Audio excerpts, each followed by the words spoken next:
Good morning. No, sorry guys, it is not morning, it is nighttime. Hey guys, it's your girl DJ Allie from Morning Show with Allie, and you are listening to XLR Lander Radio's new music show 29649 Live.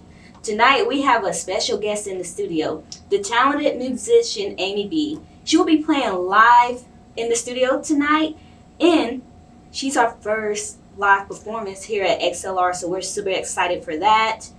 As well, Miss Amy B is a one-woman band based right here in South Carolina. Her current central instrument is the viola, and she uses a loop station to weave in and out effects, heavy strings, drum, bass, and manocaster.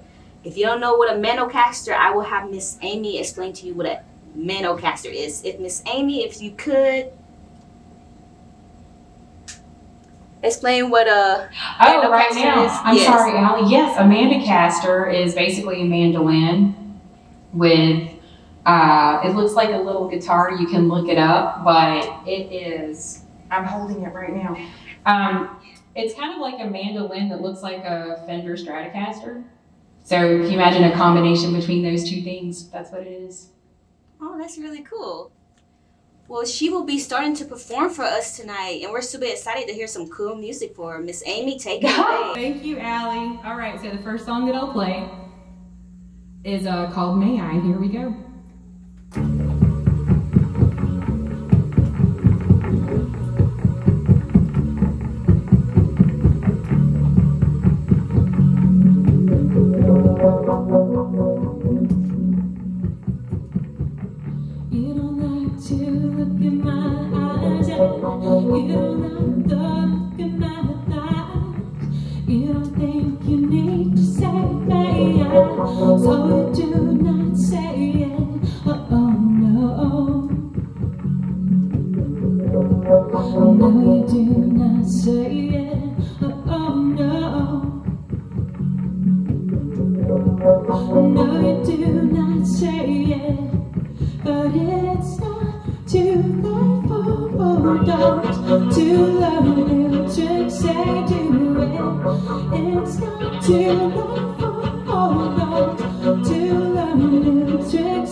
No, you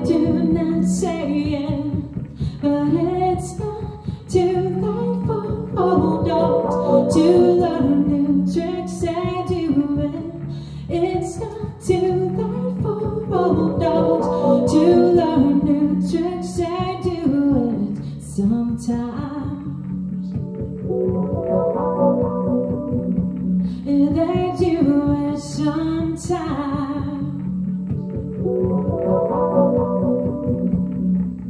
Just imagine the magic. Just imagine the magic, the magic world. Oh, oh, oh. The magic world. Oh, oh, oh. The magic world. The magic world. The magic world. The magic world.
Once upon a time I wanted to be way out of reach, no one looking at me. So I climbed up high, dropped to my knees, 100 degrees on the top of my trailer.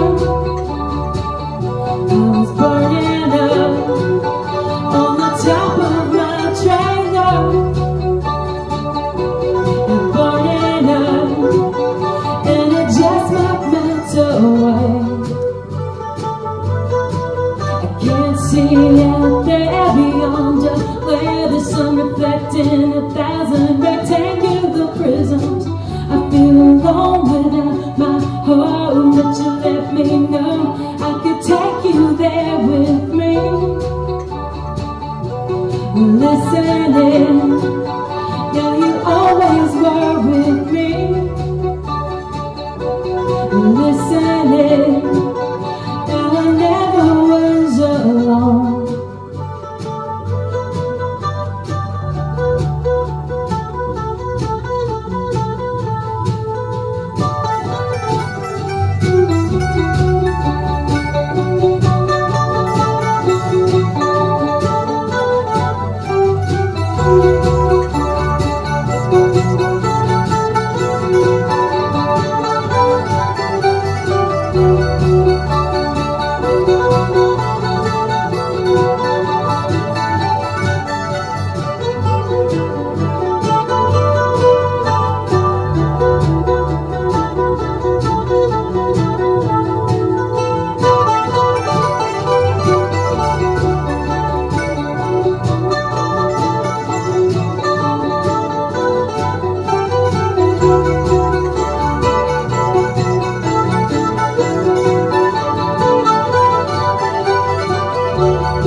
Cause I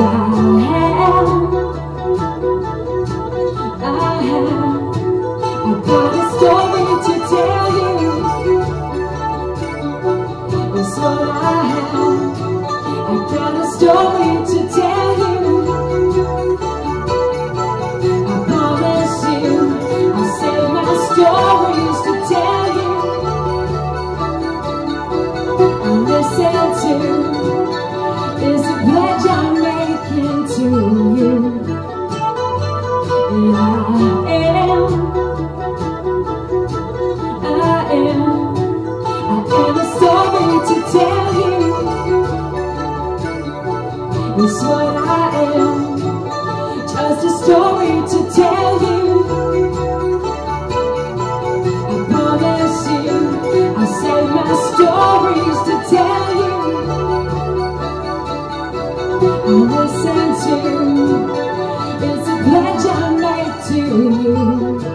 person, and it's about a time I was giving a speech. When I came off the stage, a lady shook my hand and told me I was just like a real person up there, and it made me think about, what does it mean? What does it mean to be a real person? And so I wrote this song, so here you go. Hope you like it.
Just like a real person,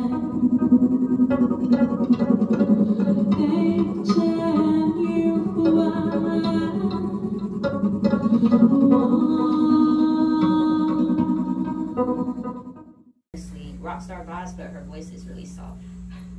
Thank you, Allie. That's a nice thing to say. All right. We'll see what you think after this one. All right. Here we go.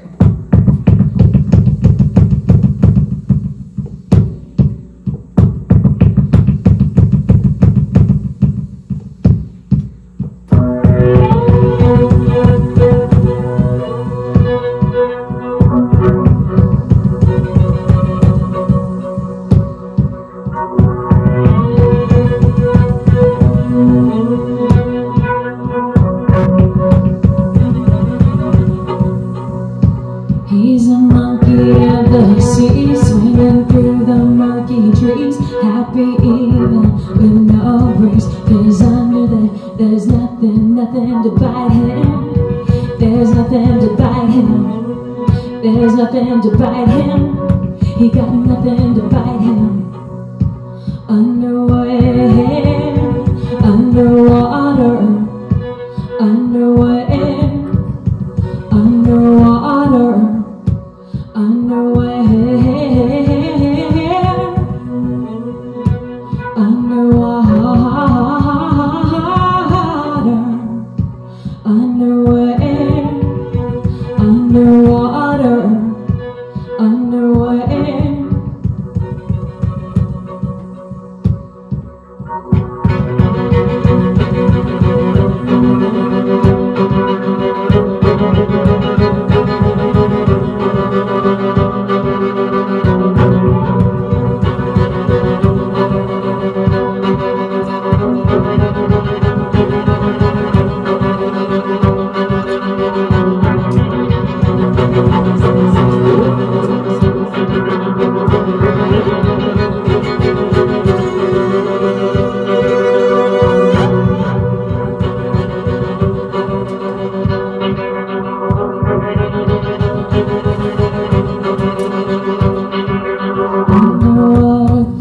Has a different flow.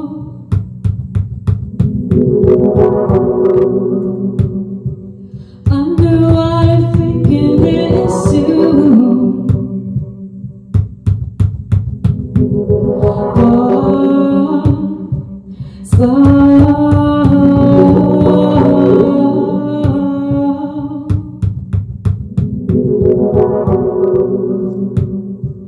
Underwater thinking, knowing what we know. Oh, oh, oh, oh. That everywhere from here to there is where we go.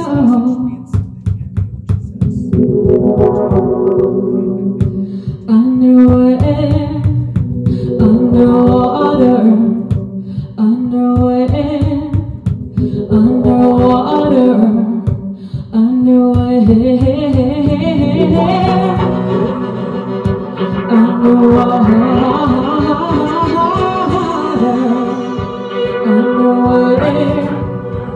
underwater, underwear.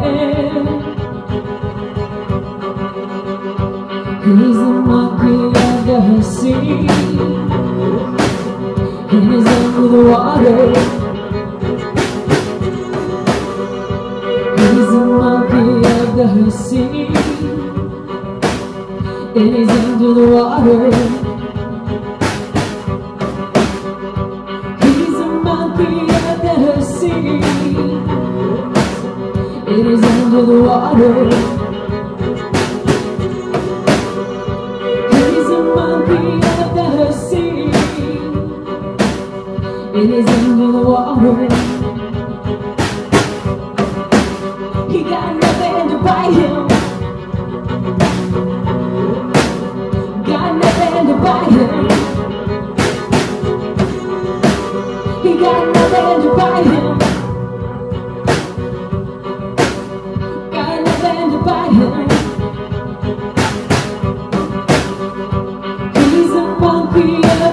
sea.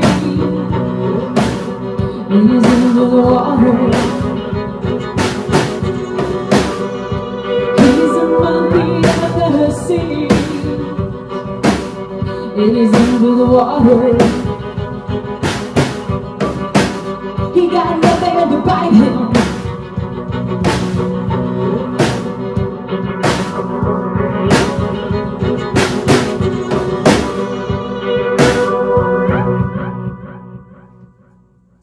That one just ends. There's no fade out. Sometimes.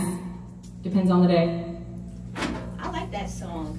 Thank you. It's one of my favorite ones to play. And also, as I told you earlier, Allie, that is the first one that I wrote on the looper when I got my very first looper pedal, which was an RC1. That was the first song that I wrote with myself, playing all the stuff.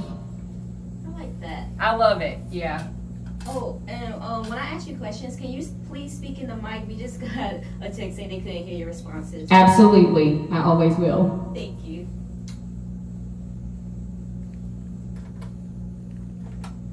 She's setting up. I think we have 2 more songs before we go into an intermission. 1 more song before we go into an intermission, and then we'll be interviewing Miss Amy and asking her some questions so you can get to know her more and her history. I don't know if they want to. Okay.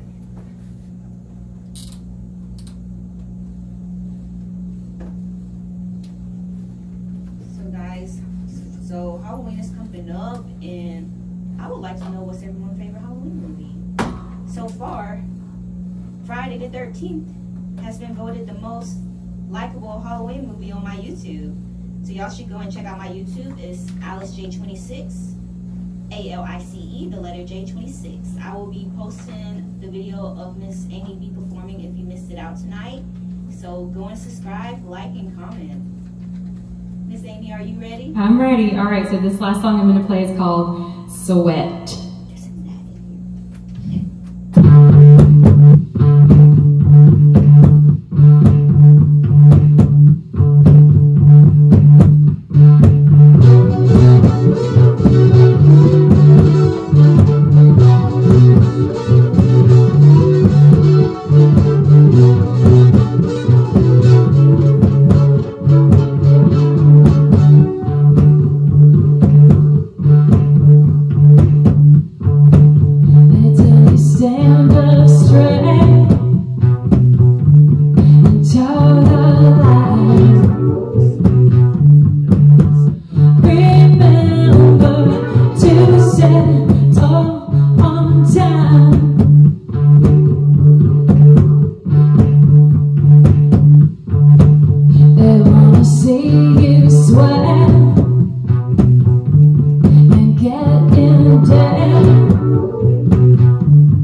you to play.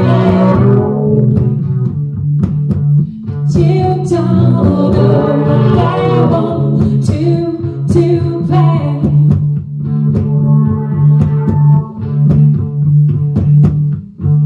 You're nobody's candy bar. Nobody said go right. You're nobody's face, don't forget.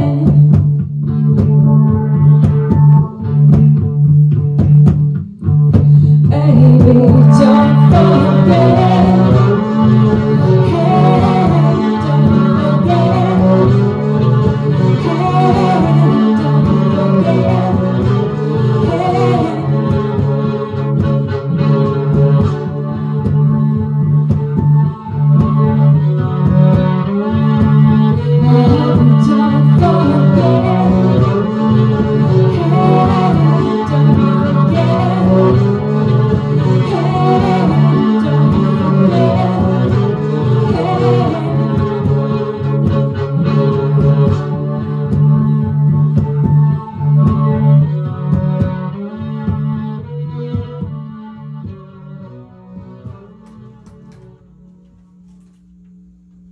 And that was Miss Amy B. We love the music. I hope y'all guys enjoyed it as much as we did here in the studio, because we really did. So we're going to have a quick intermission. We're actually going to listen to Miss Amy's favorite song, Velvet Underground Rock and Roll. The next voices you will be hearing will be our interview.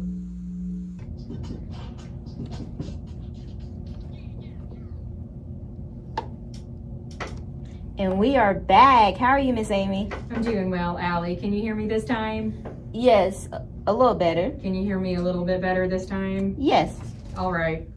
Yes. Now, is it your first time performing on live radio? Oh yeah, this is my first time ever being in a studio like this.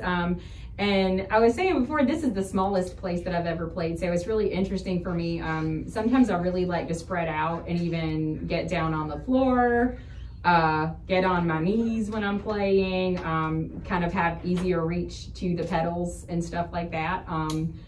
I also have a lot of equipment, as you can see behind me, so sometimes it's easier for me to have it all spread out in kind of like a semicircle or even a circle all the way around me, where I can stand in the center like a maypole. Now, how many times have you performed live? Like, what's your past concerts where you've been performing live? Well, I've played live, I don't know, hundreds of times in different incarnations. I started out as a kid, you know, playing in symphony orchestras and stuff. I got into bands in my 20s, and I've played in a few different bands pretty regularly, but I quit playing when I had children in my early 30s, and when I was ready to play again, I got back together with a guy I had been playing with right before COVID. So we played 2 shows, and I was so excited to get back to music, and then everything shut down. So trying to figure out what I was gonna do after that, I kind of like, I don't want to talk too much, but I put together all of the stuff you see behind me so that I could continue playing. And as a solo musician, I've only played out a few times at this point. So I would say the answer is hundreds, and the answer is also like 4. Yeah, I know COVID shut down a lot of things. It was crazy. I was so excited when I got back together with my bandmate Tony Tidwell. I don't think he minds me saying his name. But I got together with Tony, and we had played, you know, for a decade together. And we were just so excited to play again. And like I said, only played the 2 shows before everything shut down. So I had really just gotten back into the groove when I had to quit and quarantine at home. So I really was on the verge of madness, because I was just like, I just got music back. What do I do now? And so, I mean, I found a way. So how can I play every instrument by myself? Now, what made you, speaking of that, what made you choose to play the viola? Well, I played the violin. Was my first instrument when I started playing when I was 8 years old. The violin was my very first instrument. And I only played the violin until maybe like 4 years ago, 3 or 4 years ago. I picked up the viola as well. And after I got a looper pedal and started making all of these songs with the looper, I was like, well, I'm making these songs, but every line in the song sounds like a viola or sounds like a violin. And so I did this thing where I started to knock on my instrument and make percussive noises. So I would knock on the body of the instrument or tap on the pickup, and it would make a big bass drum sound. And it was pretty cool, but a friend of mine told me that if I wanted a bass sound, maybe I should pick up a bass. And so, you know, he helped me pick out a bass, and so I started adding actual bass to my songs. And after that, you know, things just kind of grew, you know. He was just like, well, if you want to have multi-tracks, maybe you should try a multi-track looper, and on and on. So I ended up picking up a viola, another viola, and then I picked up the Mandocaster, I picked up the bass, I picked up a few amplifiers, and then I also picked up drums. I wouldn't call myself an expert at any of these instruments. She does it all. You know, but I picked them up enough to be able to do what I want to do. And so that's what I would say is that, like, I picked up the instruments, Allie, just because I wanted to play them. I wanted to make certain noises, and I couldn't do them. You know, I'm not trying to call myself a butterfly or anything, but I outgrew things, and then I grew into other things. And I just want to, in life, continue to grow as much as I can, you know, musically too, in every way. Speaking of that, what would you say you would see yourself 5 to 10 years with your continued growth? Oh, goodness, I don't know. On Jupiter, on... I mean, I want to expand as much as I can. I don't really want to envision a specific outcome or place, but I will say that I hope in 5 years I'm still doing exactly what I am now, which is having fun, and just making things sound the way that I want them to sound, and collaborating with people who facilitate me doing that. So I would say in 5 years, I would like to be in some way just where I am right now. You were born and raised here in South Carolina? I sure was. Which part of South Carolina? Yeah. Which part of South Carolina? I was born in Anderson, and I grew up there. And then I went to Clemson for a couple of degrees, and I ended up staying right in that area. So I live in Pendleton now. But I've never long-term left this area. I mean, I love it here. I love the mountains, and it really contributes to what I do as well, like artistically. Would you want to, like, I know you've been here your whole life practically, but say to advance in your career, would you move out of South Carolina? And if so, which state would you move to? I would say no. To advance my career, absolutely not. Because I don't want, I mean, if you're talking about music as a career, I don't know that I really want music to be my career. Music is something that I love to do, and I don't really want to be successful at it in a conventional sense, because I feel like, in a way, that potentially would take away some of the joy of doing it. Like right now, a lot of the time I'm playing music, I'm in my basement. And I mean, if you look at me on Instagram, you'll see that a lot of the stuff that I post is me playing songs to my cat, because she's my #1 fan, man. She will come to the basement every single time I walk down the stairs. She goes and sits in front of my looper pedal. And nobody else has a cat who loves loud noises like my cat does. She will sit under the drums. She will sit in front of my looper pedal, and she will even knock over my microphone. If you look at my microphone, it's got a giant dent in it from where she pushed it over, because she wanted me to play so bad and I wasn't doing it. And so she was trying to be pushy. But, you know, she's an animal and she's part of nature. And if she likes what I'm doing, it makes me feel like the universe likes what I'm doing. Not in terms of like artistic value, but like I'm doing something good, which is making myself express things that are inside my body. And so I think like becoming successful as a musician would take me away from how much I love doing it, if that makes any sense. Oh yeah, because I hear that. Yes, I hear that, because when you find joy in things, it's more of a hobby versus if it stopped being a hobby and become a main objective, it takes the fun out of it, because it becomes too serious and pressured. I would call it a passion, you know. Yeah. I would call it life fluid, almost like eating or drinking. Like I feel like it's something that I have to do to maintain health and to continue to be more in touch with myself. And so I don't really want to connect it with, you know, like a commercial kind of success. I mean, I want to sound good enough so that people want to hear me, because I feel like playing for people is an integral part of the artistic process.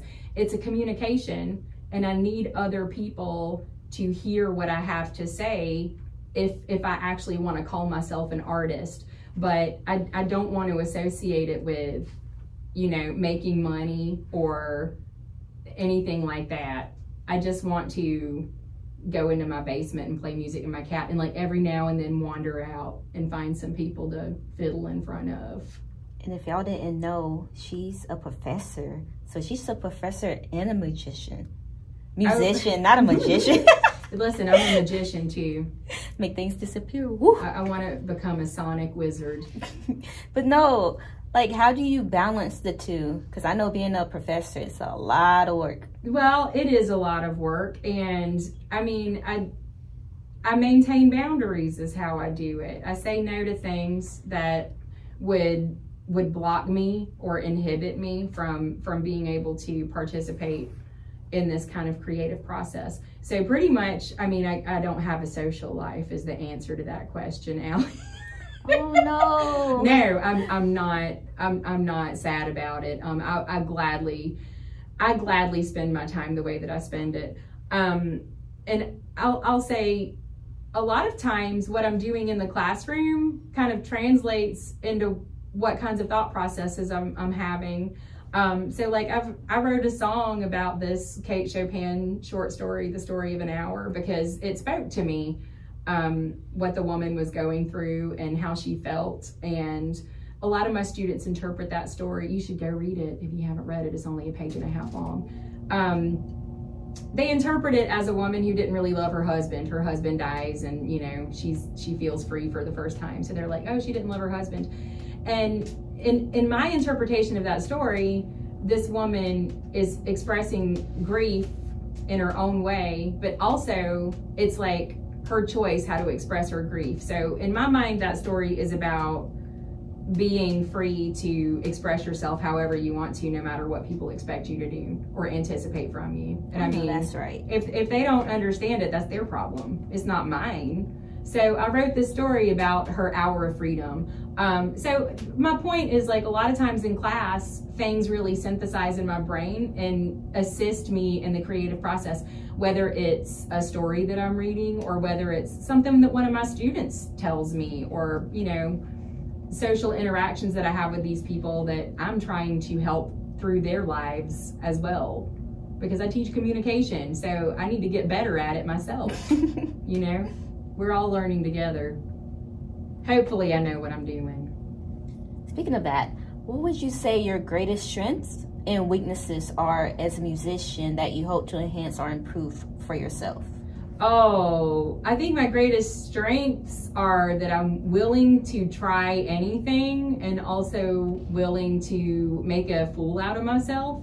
That I really try not to take myself too seriously as a musician. One of my friends told me he thinks it's funny that I smile really big in my musician photos. Sometimes I look like a goober, you know, but I mean, I'm feeling joy because I get to do this thing that I love doing, and at least a couple of people care enough to want to help me do it. And I mean, I love those people that spend their time helping me do this thing that I love to do. I don't know. So I guess like my greatest strength is just dedication and a willingness to continue doing every single thing that I can think of to do. I'll try anything anyone says they think would be good for me. You know, hey Amy, I think you could do this, and I try it. In terms of weakness, I don't know. In terms of weakness, potentially it's really hard for me to do that in return. So I don't know how good I mean, hopefully I'm getting better. I don't know how good I am at returning that favor, because I still have maybe a deficiency in confidence about my own skills and my own ability to pass on my collaboration with other people. Like I was saying earlier that I was in bands for a long time, but it took me 25 years to admit that I also could write music and that I wanted to. Like for a long time, I would play an exact line that somebody hummed me, you know? I was just like, almost like a recorder. Somebody would tell me what to play and I played that. And so I would say I've grown a whole lot in the last 3 years, because now I write and I admit it and I acknowledge it and I share it with people. And I think I could get better at being a teacher as well, or kind of passing that backwards. So to back up on the question, like when you did your song, I said, what is your inspiration? Now with you writing your songs, and who is your inspiration? Oh my gosh, there are so many different inspirations. How much longer do I have to talk? Like probably like 2 more minutes. Oh gosh, in 2 minutes. I had a teacher in college who told me to listen to the Velvet Underground. She played that song Rock and Roll earlier, and that's a great song, and they're a great band. When I went to college, I had very limited knowledge of pop culture and pop music. And I had a teacher who exposed me to a lot of stuff I don't know if I ever would have listened to exactly at the right time. And that was really a game changer for me. I would say Ornette Coleman is a huge inspiration to me, because he made instruments sound like different things. And he takes me to outer space. I really love his song Chronology on his very first album from 1959. And I love the Velvet Underground.